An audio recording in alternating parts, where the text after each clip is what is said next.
संगम विहार residents welfare association के सभी सम्मानित सदस्यों को नमस्कार। हमारे बीच में एसोसिएशन के प्रधान पुष्कर जोशी जी, डॉक्टर गीताराम त्रिपाठी जी, जुयाल जी, राम कुमार जी, ललित जी, प्रदीप जी, प्रमोद भाई गोसाई जी, आशुतोष जी, सभी इस खराब मौसम में भी यहाँ पे आए, आज मीटिंग में सम्मिलित हुए, इसका बहुत बहुत आभार आप सभी का। आज का विषय है कि भाई जो हमारा ये हमने एक संकल्प लिया था 15 अक्टूबर सन 2023 को, कॉलोनी ने कार्यभार सौंपा था मुझे मंदिर के निर्माण का।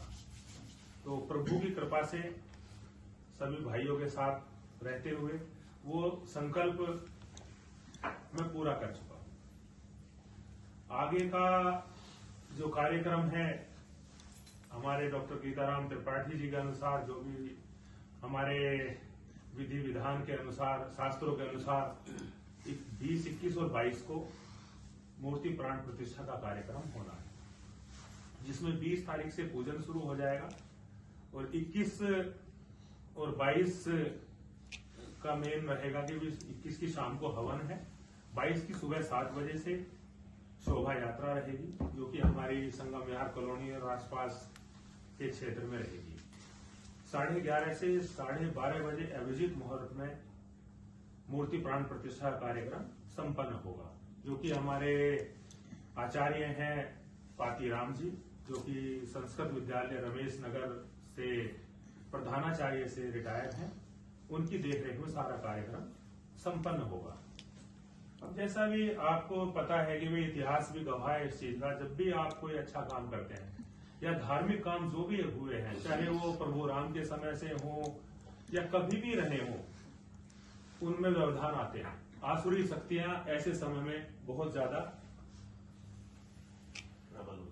प्रबल हो जाती हैं और बाहर निकल करके इन आयोजनों को भंग करने की कोशिश करती हैं। ये हमेशा हुआ है, कोई आज नहीं कि भी कलयुग में ऐसा ये हुआ है, आज भी होगा। मैं आपको बता दूं, अभी भी कुछ % लोग ऐसे होंगे कि जो आपके कार्यक्रम, हमारा तो कार्यक्रम क्या है, भगवान का काम है, इस भगवान के काम में व्यवधान डालने की कोशिश करेंगे। मगर ये धार्मिक काम है, प्रभु का काम है, तो हमें ये सोचना नहीं है वो आसुरी शक्तियां अपना काम करेंगी, मगर हमें पूरे तन और मन से इस काम में पूरी ताकत के साथ इस भगवान के काम में अपना सहयोग देना है और इसको अच्छे से संपन्न करना है। इसमें जो सबसे मुख्य काम अब रहेगा हमारे पास वो ये है कि सर्दी का मौसम है, सुबह 7 बजे से हमारी शोभा यात्रा है। तो शोभा यात्रा में ज्यादा से ज्यादा हमें कोशिश करनी है, हम तो सब परिवार रहेंगे ही, लेकर के छोटे से और बड़े तक, घर के बच्चे से बुजुर्ग तक सभी अपने लोग सम्मिलित हों और दूर तक जहां तक हमारे रिलेशन हैं, रिलेटिव रहते हैं, सगे संबंधी हैं, जहां तक हमारी अप्रोच है, हम सबको इस धार्मिक कार्य के लिए उनको यहाँ पर बुलाएं, आमंत्रित करें अपने अपने सोर्सेज से। ये ना सोचे कि भाई मैंने जिम्मेदारी है, मैं आमंत्रित नहीं, हर आदमी की, हर कॉलोनी निवासी की जिम्मेदारी है कि इस आयोजन, धार्मिक आयोजन को सफल बनाने के लिए इसमें सभी अपने सगे संबंधियों को उस दिन यहाँ छुट्टी करा के बुलाएं। जहां भी दूर दराज दिल्ली में रहते हैं सब आ सकते हैं, दिल्ली कोई बहुत बड़ा शहर नहीं है, आ सकते हैं, तो उन सबको यहाँ पे निमंत्रण दें और सबको इस आयोजन में सुबह 7 बजे बुलाएं। सर्दी के मौसम को देखते हुए सुबह इतने जल्दी जो घर से आएगा तो भाई हो नहीं पाता कि सुबह उठ के आदमी अपना नाश्ता पानी कर सके, तो उसके लिए यहीं पे व्यवस्था की गई है। क्योंकि 7 बजे यहाँ पे जो पहुंचेंगे उनको पहले चाय पकौड़े वगैरह का हमने किया इंतजाम, तो जलपान की व्यवस्था जो भी है उसको करने के बाद में हम अपने शोभा यात्रा के लिए निकलेंगे और उसके बाद में जो भी आयोजन चलेगा और 1 बजे से हमारा प्रसाद वितरण और भंडारा शुरू हो जाएगा, तो पूरी व्यवस्था रहेगी। तो जो भी सुबह यहाँ आएंगे, हम हैं या हमारे रिलेटिव हैं, सबको जब तक पूरा कार्य संपन्न नहीं हो जाता किसी को भी जाना नहीं है।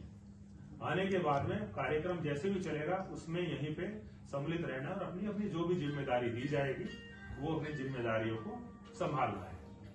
तो ये रहा। बाकी ये है कि जी अब भगवान के काम है वो अपने आप करा लेते हैं, हम तो एक तरह से माध्यम है खाली।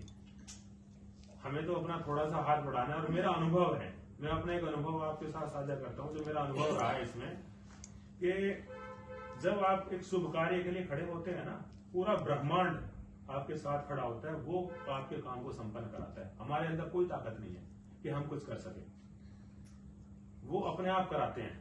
और मेरे जीवन की एक छोटी सी घटना है जो मुझे हमेशा जीवन में याद रहती है, कि मैं एक बार अपने ऑफिस के लिए जा रहा था, घर से निकला यहाँ से नजफगढ़ से ही, और आप सब जानते होंगे नांगलोई रोड में बनी कैंप है, एयरफोर्स का कैंप है। तो एयरफोर्स के कैंप के पास नाला बन रहा था, गहरी खुदाई होकर के, उसके बाद पेड़ था किनारे पर, उसकी जड़ें फैली हुई थी, वहां एक गाय का बछड़ा तड़प रहा था, कब से फंसा होगा उसमें। तो मैं स्कूटर से जा रहा था, जाते हुए मैंने देखा, मैं यार बछड़ा परेशान है, और मैंने स्कूटर रोक दिया, और स्कूटर का स्टैंड लगा के मैं खड़ा हो गया, सोच रहा था कि मैं इसको मैं कैसे निकालूं। इतने में ही 4-5 लोग आए, और उन्होंने कहा भाई साहब आप रुको, आपके कपड़े गंदे हो जाए, और उन्होंने बछड़े को उठाया, बाहर रख दिया। मैंने कहा भाई आप लोग कहाँ से आए, कहाँ थे? बोला भाई साहब हम रोड के पार ताश खेल रहे थे, और पिछले 2 दिन से हम ये देख रहे हैं कि बछड़ा फंसे रहा है यहाँ। मगर जब हमने देखा कि राह चलता आदमी इसके कष्ट को देख करके रुक गया, तो हमें बड़ी गिलानी हुई, और हम उठ के वहां से भागे आए हैं। एक राह चलता आदमी रुका है, तो हमारे को मन पे ऐसा लगा कि भाई शायद अपराध बोध हुआ, और हमने आके उन्होंने निकाल के रख दिया। तो वहां से मतलब ये सोच बनी कि मैंने सोचा ही था अच्छे काम के लिए, किया नहीं, सोचा भरता वो अच्छा काम हो गया। तो ये तो बहुत बड़ा काम था, प्रभु का काम था, तो भगवान का काम था, इसमें हम कैसे असफल हो सकते थे? क्योंकि हमारे साथ तो भाई पूरा ब्रह्मांड था इस काम में, मैं नहीं था, कॉलोनी नहीं, पूरा ब्रह्मांड हमारे पीछे था, तभी संपन्न हो पाया है। ये तो भगवान के काम इतने आसान होते नहीं है कि कोई भी कर देगा, सोचते तो बहुत है, वो तो भाई अपने हिसाब से चुन ले।